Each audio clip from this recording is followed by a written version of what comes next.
Well, that was an interesting weekend of fighting, wasn't it? I mean, besides the fact I missed it all because my internet's been out the whole weekend, I literally just got it back. So, I'm late to the news, but I want to talk about it anyway, so fuck it, here we go. Well, for the first time in a long time when it comes to YouTube boxing, my prediction was actually right. Now, his eye never got cut open, Mr. Diaz's, but I did say it would run the distance and there was no way Jake Paul was going to knock him the fuck out. And in that case, I was right. In another case, though, Jake Paul did put him on his ass, but he got back up and kept fighting. Now, I haven't watched the whole fight in its wholeness, I guess. I've only watched it in the way of the highlight reel that DAZN put out. And the one thing I gotta say about this fight is, goddamn, was Nate just kind of making a mockery of Jake in some ways. Now, at the end of the day, I feel like Jake Paul definitely was trying his hardest, and he definitely was connecting a few times on Nate. But from this highlight reel and from everything I've seen, it seems like Nate was not only taking the punches, he was mocking Jake while taking the punches. He was talking to the crowd. And then for like almost every round, it looks like Nate's just kind of slapping him in the face with punches. These punches were not doing any damage to Jake.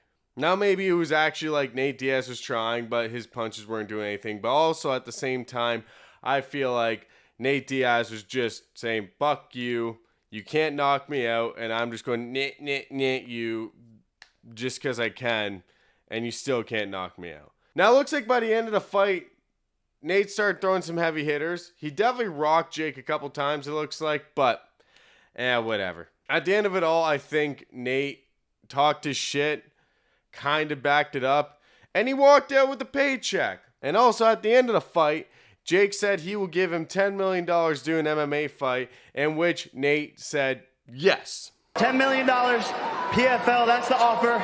Let's run it back in MMA. Make it fair. I won one. Now it's your chance in your home territory. MMA, let's do it. Nate, what do you think of that offer? Let's do it. We're going to have to co-promote with Real Fight Inc. I don't want to do that. But I wasn't trying to, but I had the single leg in the first and the choke in the ninth, so.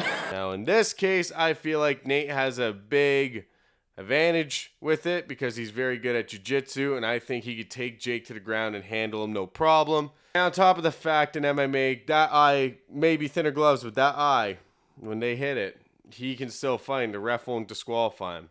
Pretty common ground. Jake beat him in boxing.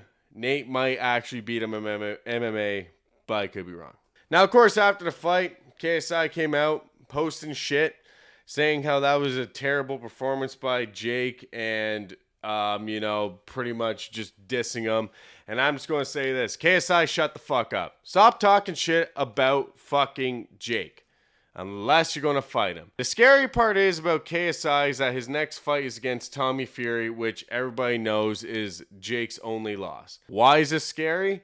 Because if he beats Tommy Fury, which, I mean, maybe he will, but I'm more on the Tommy side of that fight. If he does beat Tommy, then that's his fucking excuse. He will never have to fight Jake because he be his only rival. I mean, sure, he could fight Jake Paul, but he'll use that as his excuse. He's already tweeted out saying that, when I beat Tommy Fury, you guys can fight each other to see who will fight me. Like, shut the fuck up.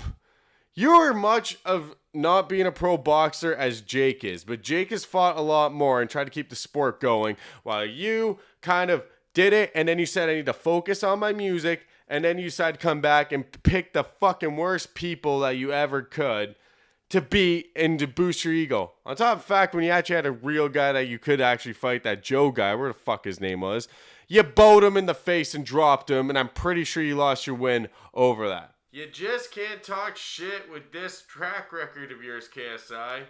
I mean, in my opinion. But the way that he treats this sport and the way that he kind of puts himself towards this sport is a joke for what he's actually done for the sport, which to me is absolutely nothing. He has never challenged himself. His biggest challenge to me was Logan Paul.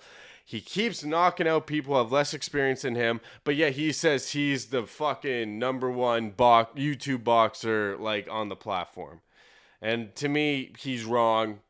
He's all right, but there's definitely better than him.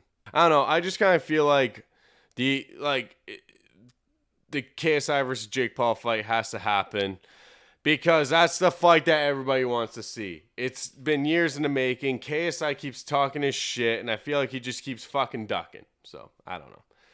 So, fight Tommy. Hopefully you lose, and then we can see his fight. But let me know what you think in the comments. Who's going to win? KSI, Tommy Fury, and, who would win, Jake Paul or KSI? I don't know. It was an eventful weekend. Not the worst Jake Paul fight, honestly. So, it is what it is.